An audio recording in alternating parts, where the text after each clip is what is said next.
बिहार के दरभंगा में विकासशील इंसान पार्टी के प्रमुख मुकेश सहनी के पिता जीतन सहनी की निर्मम हत्या मामले में पुलिस ने 4 लोगों को हिरासत में लिया है और हत्या मामले में इन लोगों की संदिग्ध भूमिका की वजह से इन्हें डिटेन किया गया है।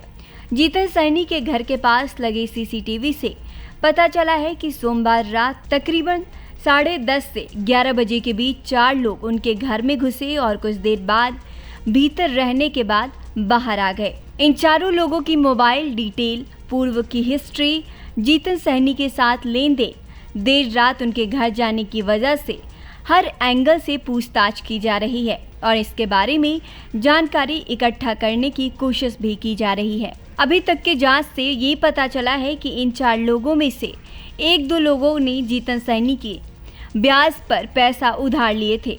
इनका कुछ दिन पहले जीतन सहनी से झगड़ा भी हुआ था। इनमें से एक शख्स ने अपनी मोटरसाइकिल भी उनके पास सिक्योरिटी के तौर पर रखी थी। कहा जा रहा है कि इसी मोटरसाइकिल को छुड़ाने की बात करने के लिए ये लोग रात में सहनी के घर गए थे।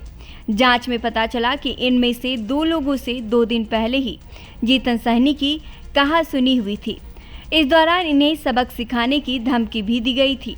पुलिस अब सहनी के साथ इन लोगों के लेन देन का पूरा ब्यौरा खंगाल रही है। बता दें कि मंगलवार देर रात दरभंगा के सुपौल बिरौल बाजार में जीतन सहनी का अंतिम संस्कार किया गया है। इस हत्याकांड को लेकर मुकेश सहनी ने कहा था कि मेरे पिताजी की बेरहमी से अपराधियों ने हत्या कर दी।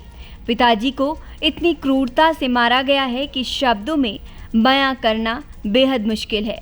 उनका खून हमारे घर के दीवारों पर अभी भी लगा हुआ है। यह घटना हमारे पूरे परिवार के लिए अत्यंत दुर्भाग्यपूर्ण और असहनीय है। हमारी आत्मा रो रही है। निषाद समाज के लिए ये दिन काला दिवस के रूप में जाना जाएगा, लेकिन यह हमें डरा नहीं सकता। हम बिहार सरकार से आग्रह करते हैं कि वो जल्द से जल्द इस घटना की जांच कर दोषियों को कड़ी से कड़ी सजा दिलाने की काम करे। मुकेश सहनी के पिता जीतन सहनी का मंगलवार को क्षत विक्षत हालत में शव मिला था। धारदार हथियार से उनकी हत्या की गई थी। दरभंगा एसएसपी जगुनाथ रेड्डी ने इसकी पुष्टि की थी। जीतन सहनी का दरभंगा के सुपौल बाजार के अफजला पंचायत में घर है। बिहार में ये बहुत बड़ी वारदात मानी जा रही है। मुकेश सहनी की गिनती बिहार में बड़े नेताओं में से होती है। उनकी अपनी वीआईपी पार्टी है। मुकेश बिहार सरकार से पशुपालन और मत्स्य संसाधन मंत्री रहे हैं। जीतन सहनी की जिस तरह से हत्या की गई वो दिल दहलाने वाली हत्या है। हमलावरों ने निर्मम तरीके से घटना को अंजाम दिया है। शरीर के कई अंगों पर धारदार हथियार से हमला किया गया।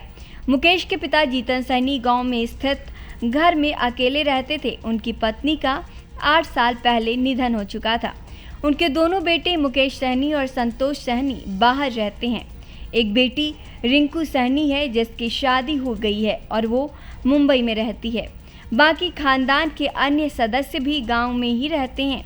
स्थानीय मीडिया रिपोर्ट के मुताबिक घर में 2 नौकर और एक ड्राइवर आते जाते रहते थे। पिता गांव में मछली बेचने का काम भी करते थे। न्यूज नेशन अब व्हाट्सएप पर खबरों की ताजा अपडेट के लिए न्यूज नेशन के इस QR कोड को स्कैन करें।